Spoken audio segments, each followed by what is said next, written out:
Ladies and gentlemen, welcome to It's Rainmaking Time. I'm Kim Greenhouse. If you don't know me, I've been doing some commentaries the last 6 months.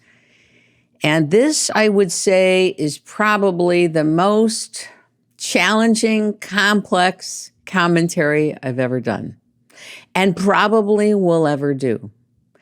It is the most loaded, charged, highly charged, cancelable piece of content you're going to hear in a long time. It is sad that you and I live at a time where you cannot strongly state something, passionately state something that you agree or disagree with in a number of subjects without being canceled or suppressed or censored. And because we live in this environment of intense suppression of discourse, not just in the United States, in different parts of the world, particularly online. I'm going to do my best to be as articulate, to be as sensitive, to give you something, food for thought, for critical thinking, and to ponder one of the most complex subjects happening today in society. That is the question of men and women, males and females, and gender. Now, why am I bringing this up and why am I doing a commentary about it? I think because a number of reasons. In 2014, I did a piece, a commentary when I was in England called The Complexity of, I think it was called The Complexity of the Complexity in the Transgender Space. I think it was an 18-minute audio. For those of you that are interested in that subject, I want to invite you to listen to it and think about it. I never promoted it. It was just something that I did. And it came out at the time when Bruce Jenner went public about who he is and who he feels he is and who he feels he's always been. And it just happens to be that when I was in Berkeley on the Berkeley tennis team, I did a mixed doubles tournament with Bruce Jenner, a celebrity tournament. And so I was very interested. Excuse me. I wanted to interview him. I couldn't get to him. I tried to interview Chris Beck, and CNN had basically taken over that space. And Chris Beck was launching his career and next step in life. Excuse me. And so that didn't happen. But I also feel like I have a unique position in that I've been with men and women, sexually, romantically, and I really feel like I have some things to say about that, maybe some confusion to clear up, but I also have some things to say about the transgender community and space and gender itself, being a male, being a female in society worldwide, from the ancient times when humans first came online, and I don't mean online on the internet, I mean when humans came into the world till now. So I want to invite you to sit back. I have no idea exactly how I'm going to present this or what's going to come out of my mouth yet. I'm led by the Spirit, and the Spirit will guide me how I'm to introduce this. There's a lot of letting go and vulnerability in the introduction of it because I don't really know what I'm going to say yet. I've prepared, but you know, when you prepare to let go and then let things come through. Okay. I think the first thing I want to do, I have this beautiful rock, and I want you to take a look at it. Now, to me, it looks like this dark forest green rock that's very smooth, and it has light shades on it, okay, of green. Now, to most people, this is a green rock, okay? Even though it's smooth, it's a green, smooth rock. There are some people that are colorblind. They may not see this color like the rest of us, but most of us see this frequency of green, right?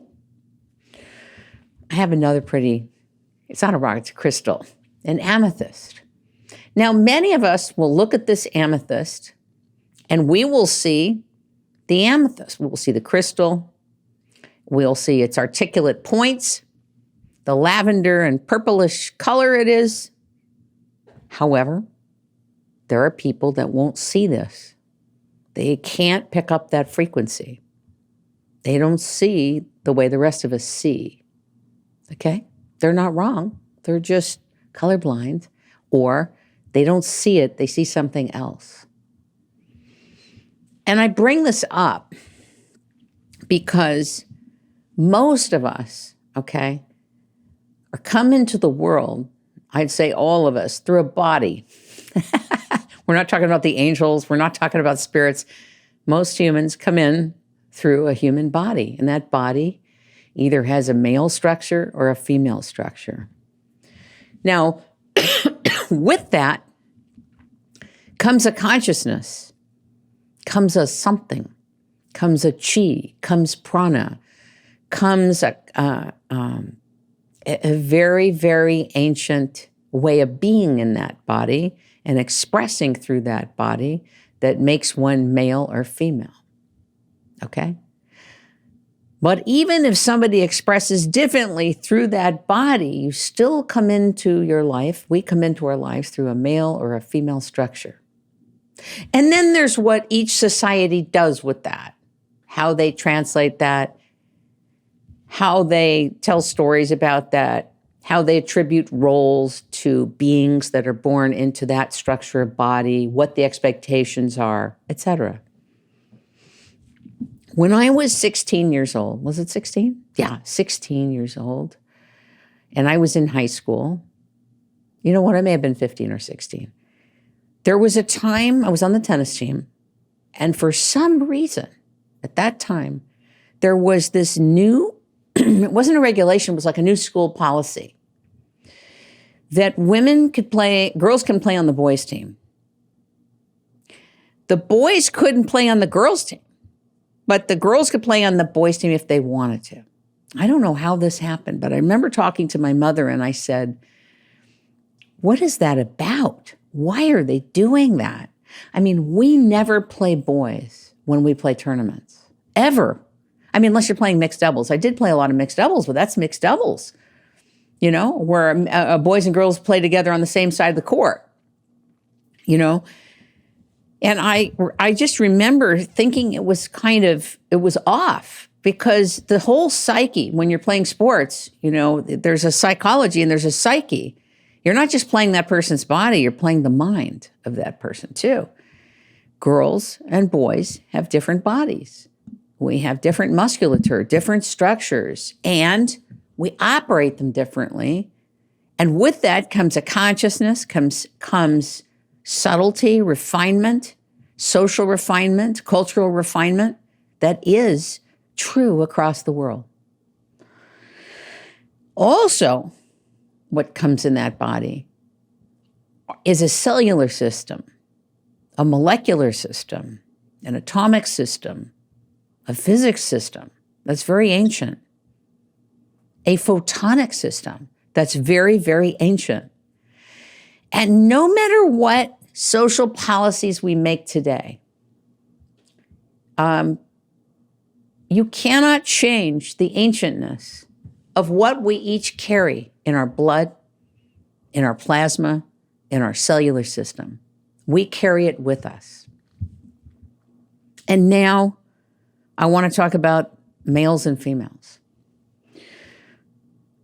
To say that I feel like a male if I'm in a female body is totally valid. In the same way, it's valid for people that don't see this frequency of green to say, I don't see it. Okay? But that is a different relating to. It's a different declaration to say,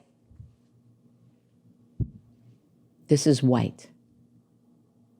And you have to accept that it's white because I feel like it's white. And then saying that to the entire human population. Do you understand what I'm saying? So that's kind of what's going on. Now, is there a space for people that come into the world through a body, or a gender, I should say, a gender that they don't identify with, that they don't like, that they don't feel comfortable in, that they can't stand, that they hate? There's a space for people. There is now a space to say it, to own it, and to navigate in it. And that should be there.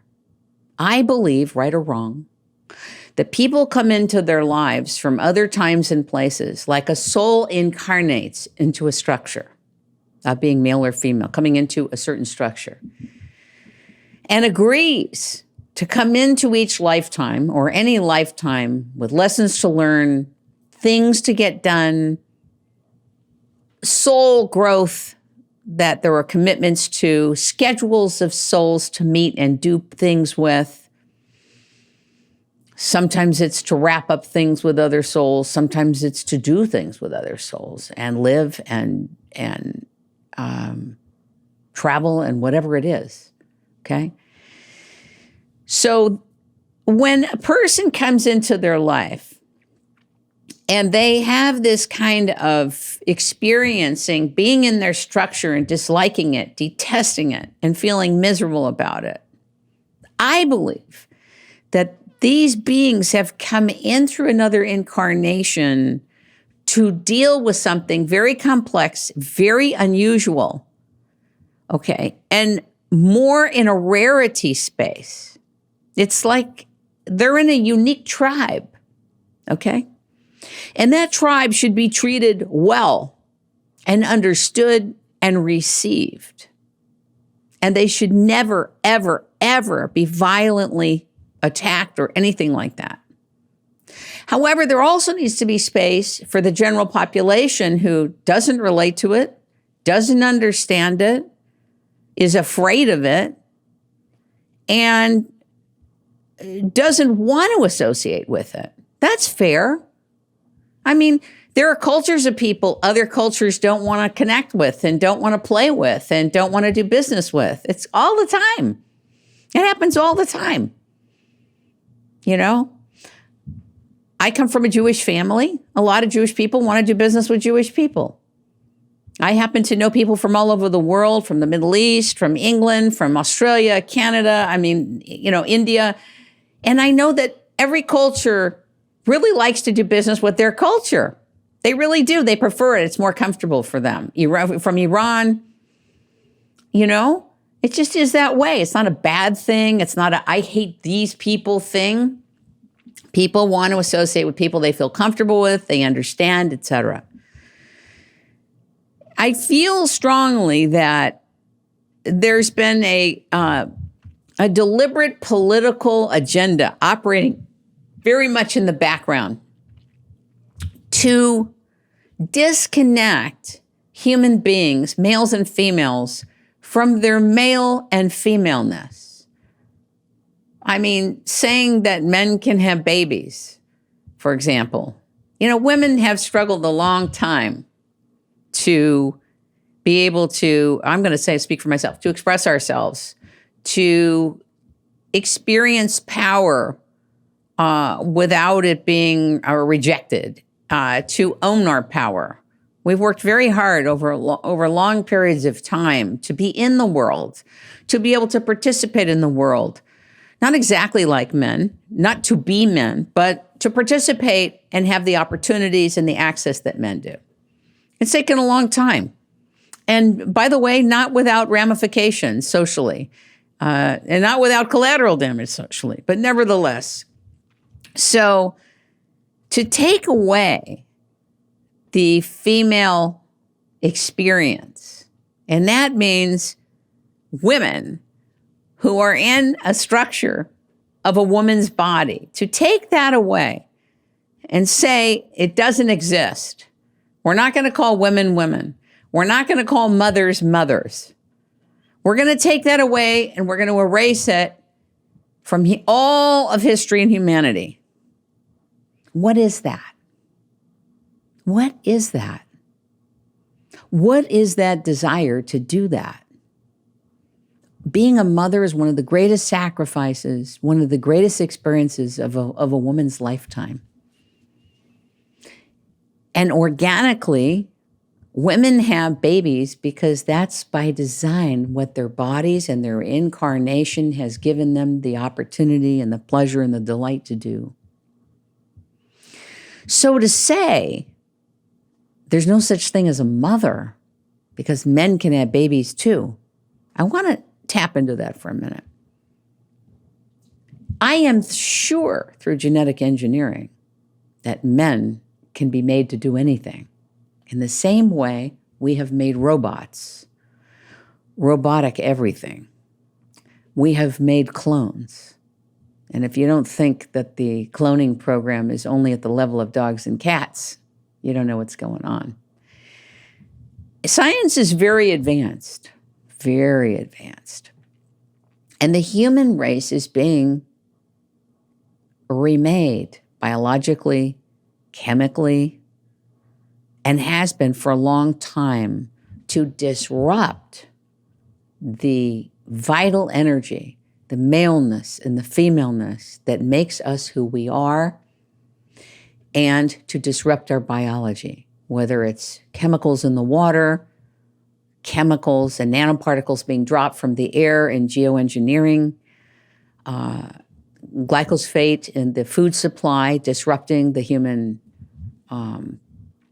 digestive system and the immune system, or through other implements that are being done in the pharmaceutical space to and about humans.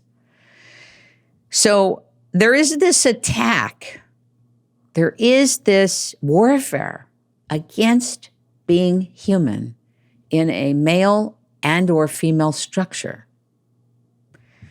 It is looking like there is an agenda to disassociate us so totally from that experience.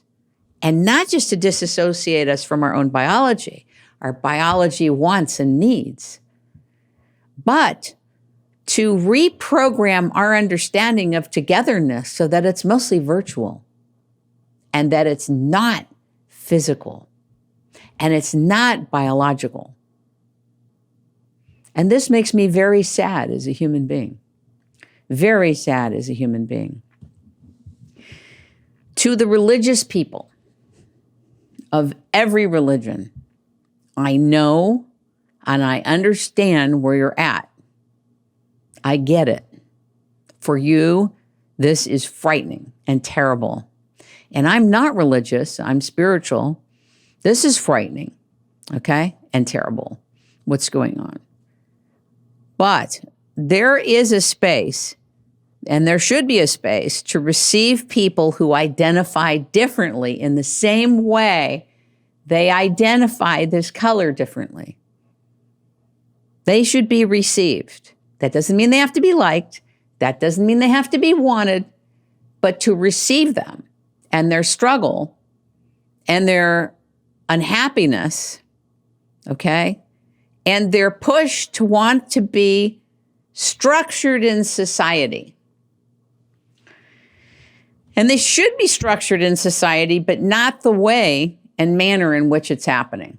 For example, when J.K. Rowling, I don't remember all what she tweeted. I think it was a few years ago.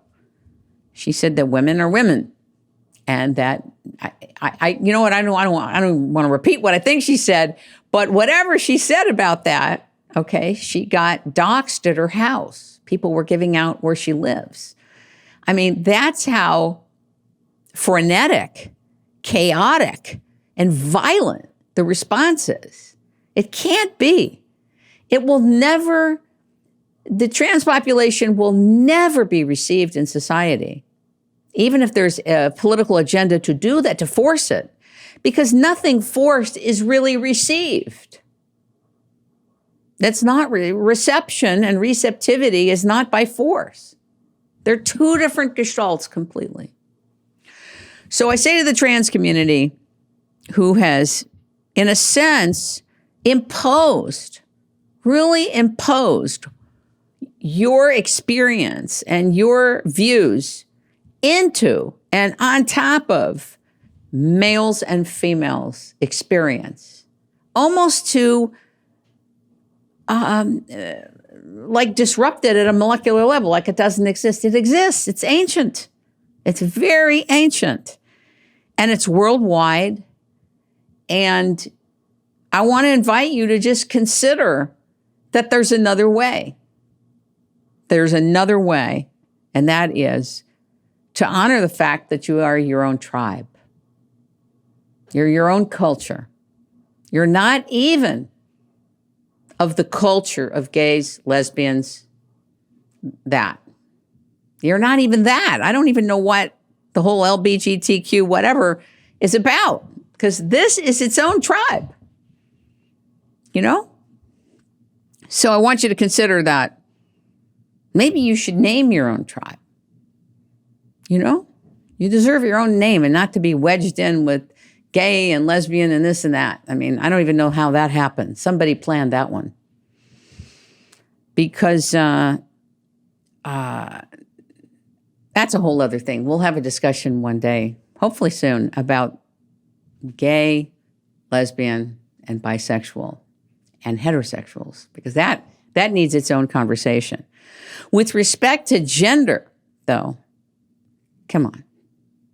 If I say, if a rabbit says to a dog, you know, I really feel like I'm a dog.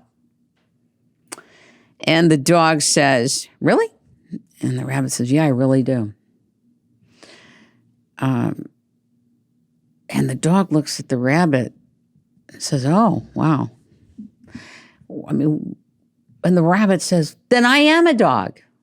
I'm a dog, and I want you to treat me like a dog, and I want to be able to stay in the pound like a dog, and I want to be able to do what dogs do, and I'm the same biology as you, because I feel that way.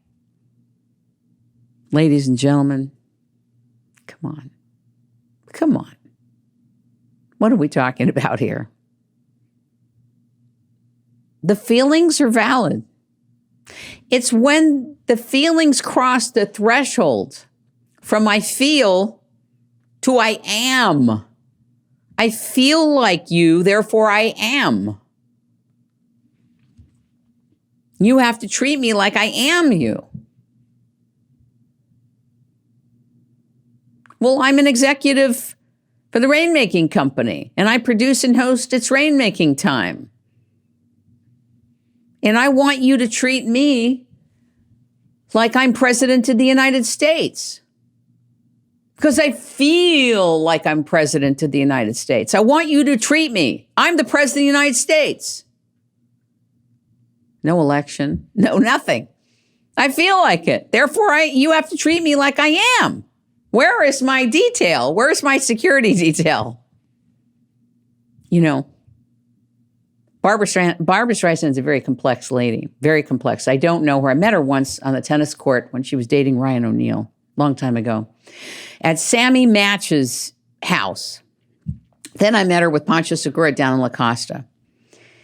And I guess she started this, or she funded or helped fund, I don't know if it's a nonprofit or not, but it's to help women identify when they're having heart attacks. Because apparently the way men experience getting a heart attack physically is totally different. And a lot of women die because their symptoms and how it shows up is totally different in a woman's biology. And interestingly enough, the hormones are so different. The body's intelligent. You know, we can flood the body with synthetics, but the body is extremely intelligent, knows what's going on. If you overflood the body with synthetic hormones to make one, instead of, let's say, female for me, into more male, you can easily establish conditions for cancer. Easily. I mean, you can be on a little bit of hormone cream, testosterone, DHEA, estriol, progesterone. And unless you're doing, and they're bioidentical, and you're really doing urine, 24-hour urine tests, every 6 months to a year, if you start increasing in any kind of even small ways without monitoring, you can easily get cancer. Easily. And I want you to consider that maybe it's not a great idea for young people to be asked if they feel very masculine or very feminine, or they have feelings a certain way or influences going on through them a certain way. Maybe it's not appropriate to ask your young child or to have a teacher or a sports coach ask the child or suggest that they change their sex. I remember going to grammar school, and on the playground, there were a lot of very masculine women. Very. I was a tournament tennis player. I was pretty masculine too. And a lot of them are married with children now. And it would be terrible if they were asked to change their sex because they were tomboys. I mean, that used to be an okay thing. So what? Or if a young boy was more feminine, maybe he was more creative and, less into science and less into math and less into sports. It doesn't mean he should become a girl. And to completely disrupt and to kill off masculinity and femininity in terms of an energy, the Shakti, the chi, how the chi expresses itself in a young being, and just say, if they're struggling with anything, well, they should change their sex. It should never be an option. Never. Because young people don't individuate, don't come into a full expressed sense of self until at least their 20s. So what are we doing? We're gonna change their sex? They're not even old enough to handle what's going on in their individual lives. They're not developed enough mentally, spiritually, emotionally. They don't have the emotional intelligence to process things. So it makes me very sad that this is going on. I'm concerned that this is going on. And nobody should be talking to your children, our children, in school about their sexual preferences, teaching them about gay and straight and this and that. That is the role for the parents, not the schools. It's none of their business. So it's obvious that the schools are programming these young people. And I'd be very concerned how they're being programmed. And listen, I've led a bisexual life. I love being with women, by the way. And I've been with a lot of men in my life. What I'm saying to you, I'm speaking honestly, and I'm saying to you, I'm concerned. I'm concerned about this. It's improper for any other adults, unless they're called in by the parents to help facilitate a discussion with children or young people, not the schools. So I want to bring that up. I mean, it just pollutes a young, unevolved mind that hasn't had time on earth. And it also usurps the role of parents, which is not okay. It's very insidious what's going on. Very insidious. So that's something I'm very concerned about. How young people are being programmed to think, about sexuality, about what's normal, about maybe changing their gender. Trust me on this. We all came into our bodies as boys or girls and have become men or women organically through time, because on a soul level, we agreed to. We agreed, okay? And you're not going to tell me, okay, that this is by accident. It's not by accident. I've been around too long. So what I want to say to you is, I want to bring up an example because my tournament tennis background, I read and I heard John McEnroe make his remarks. I can't remember what show he was on about, I can't remember how the question was asked, but go with me on this. Stay with me on this. Basically, he was asked what he thought, Serena Williams would be ranked if she were on the men's, circuit. I think he said 500. I can't remember, so forgive me if I'm wrong about it. But whatever it was, it caused a big brouhaha. Big. And he got in trouble, and they kept asking for his apology. And oh, my God. I just want to deal with this for 1 minute. So John McEnroe, if you're around, look, you should have been able to say what you said. And yes, it was agitating. Okay? It was agitating for women to hear it. But there was a real truth in there. There was a real truth, even though Serena's built like a tank, okay? Strong as an ox.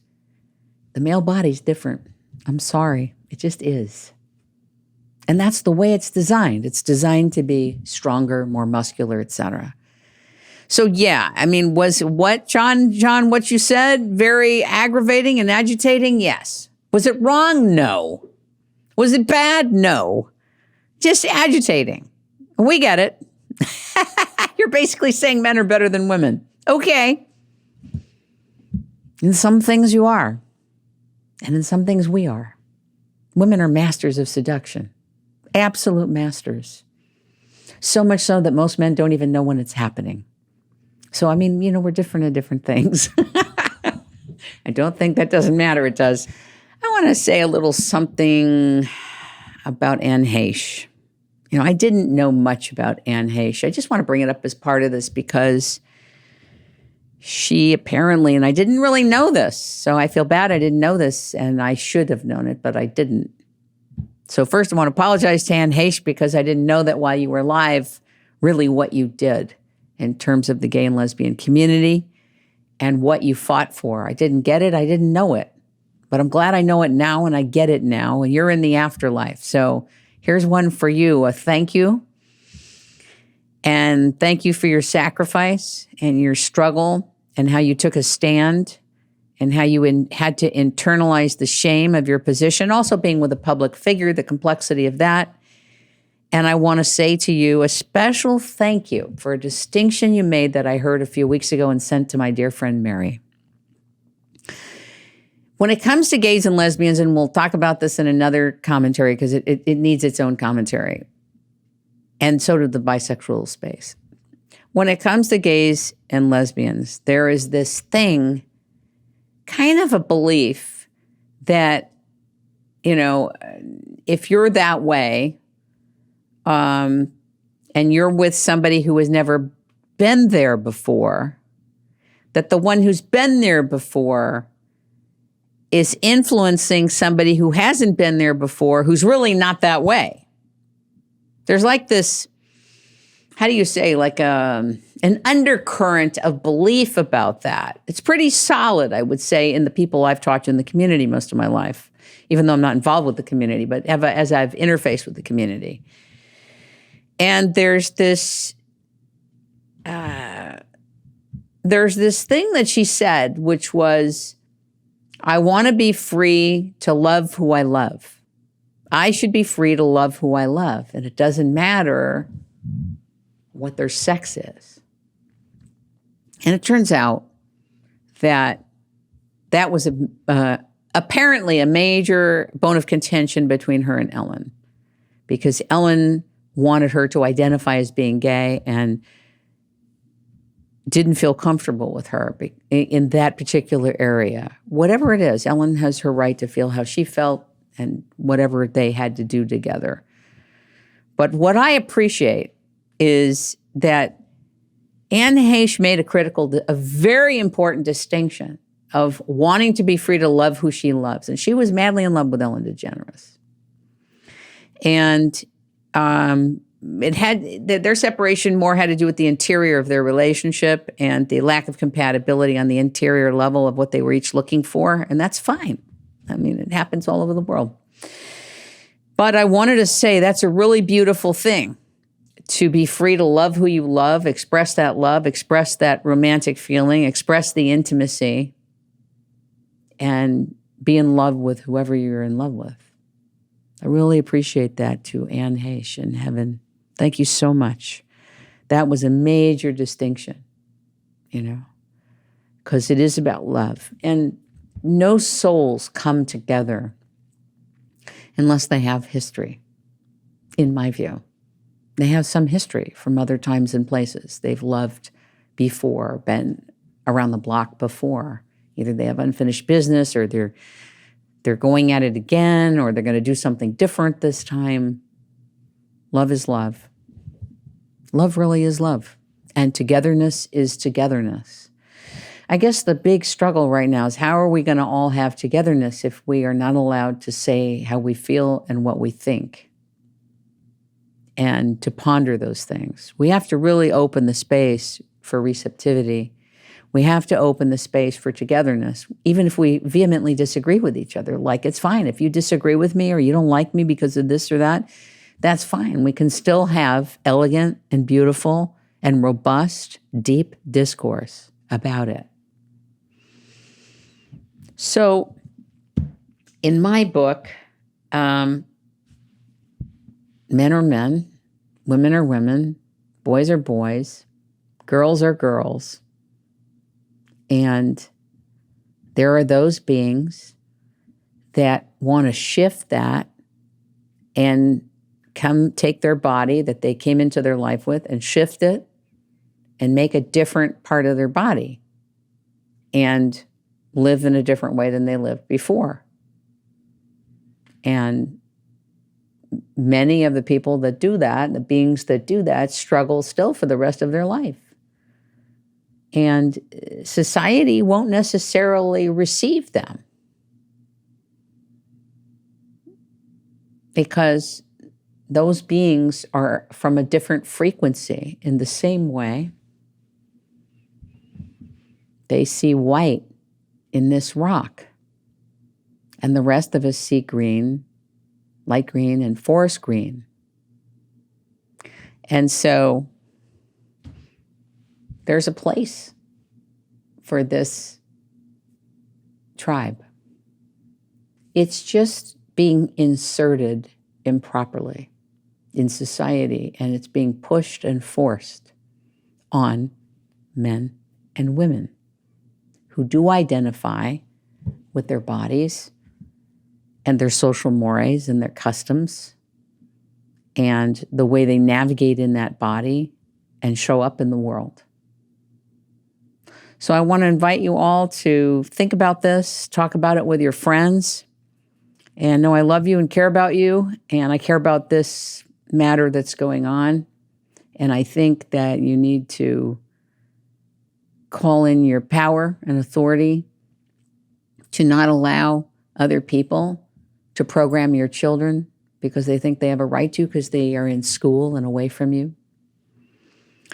And I think we need to open up the space for more receptivity and receive different kind of people and different kind of tribes.